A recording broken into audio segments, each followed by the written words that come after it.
Before I introduce Miles Gibson, who has led the CBRE team this year for the market research project, I'd just like to take a few minutes to explain, firstly, why we carried out what will be our second research project on the sector, the process that we have been through, and what will be happening over the coming weeks. Firstly, with regards to the why. Well, there are a number of reasons why we have decided to do the second project. The BCA every year receives numerous requests from its members, the media, and research organisations for accurate and, most importantly, meaningful data on our sector. This information allows operators, management teams, and investors to assess the performance of the market and provides them with the ability to benchmark centre performance and helps them to inform future business strategies.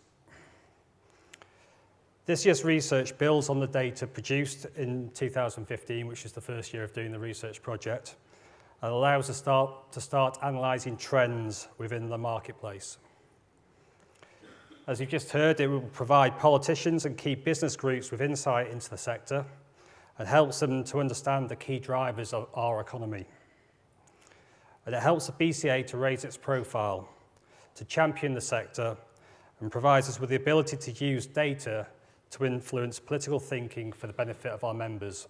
I'd now like to introduce you to Miles Gibson, who has the pleasure of sharing with you the findings from this year's research. Thank you.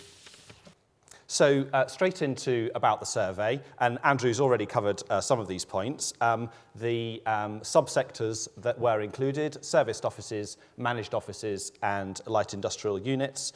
There are 647 centres in our sample. As Andrew's already hinted, we think that that makes this the most comprehensive survey of the business centre market ever in the UK. And we asked each respondent for 70 separate columns of data in the spreadsheet. So it's big in that respect too. We feel we now have quite a comprehensive set of data. And as Andrew's already mentioned, we added some interviews of key players in the market for a bit of colour and to help us understand the numbers. So as you can see, the 2013 survey and the 2014 survey compared 647 centres, 26,000 occupiers, 20.9 million square feet of floor space in the sample, never mind the whole of the market, just the sample. And you can see the percentage change between 2013 and 2014 on the right-hand side. Because the sample is bigger, you would expect that the number of occupiers and the number of floor space, those are the top three columns, would go up by about the same amount, and they have.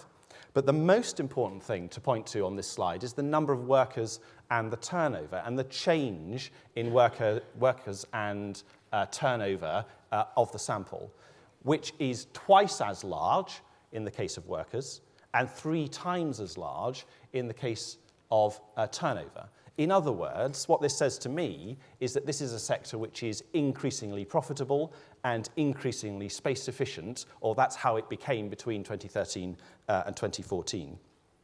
And those workers, those 135,000 workers in the sample alone, we estimate account for about £7.7 billion of GDP. That's not a turnover figure, that's a GDP figure. So my figure is 3.5 times the figure that Chuka gave you a moment ago. And we'll be including these numbers in the report. If you extrapolate that number, the £7.7 billion of GDP, up to the whole of the estimated size of the market, you get an £18 billion figure. That's for the entire BCA membership. So these are very substantial figures, and I hope they support the argument that's already been made this morning that this is a thriving and large sector. So we asked each centre, how big, on average, are the businesses in your centre? And the results are a bit uneven, but overall, what we're finding is that the average size of business is going up.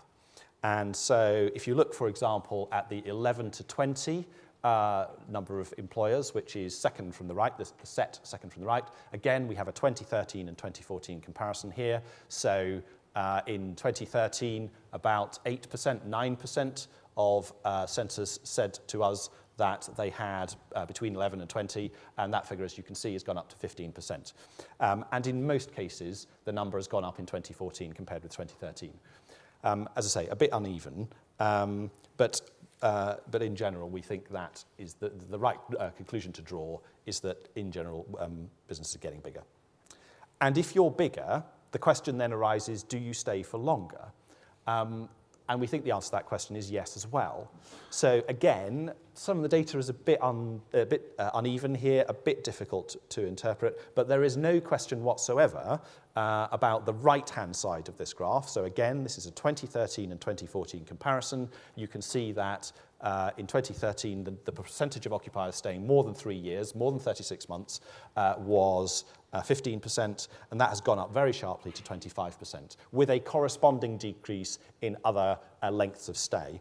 And one of the interesting things I think about this chart is that it seems to be implying that there's a sort of rigidity coming into occupier decisions, because the time periods over which people are staying longer are tending to be about the full year. So we'll stay for 12 months, we'll stay for 24 months, we'll stay for 36 months. And less, as you can see, not least from this one, 1 to 6 months, less for 6 months, less for 18 months, less for 2.5 years. Quite why that might be, we're not sure. But in general, what we think these findings show is a maturing sector with workers and with businesses getting comfortable, staying longer in the spaces that you provide for them, and growing there rather than leaving. So the argument I'm trying to run is that we think that 1,000 flowers are blooming in this sector at the moment. There is no evidence at all that this is a sector in decline or struggling. The sector has been able to sort of survive and be resilient on somewhat stony ground over the post-recessionary period. And that's because of that focus on price, that focus on flexibility, that focus on service and providing a high-quality environment for occupiers, and seeing off the competitive threats that you all face by focusing on those things.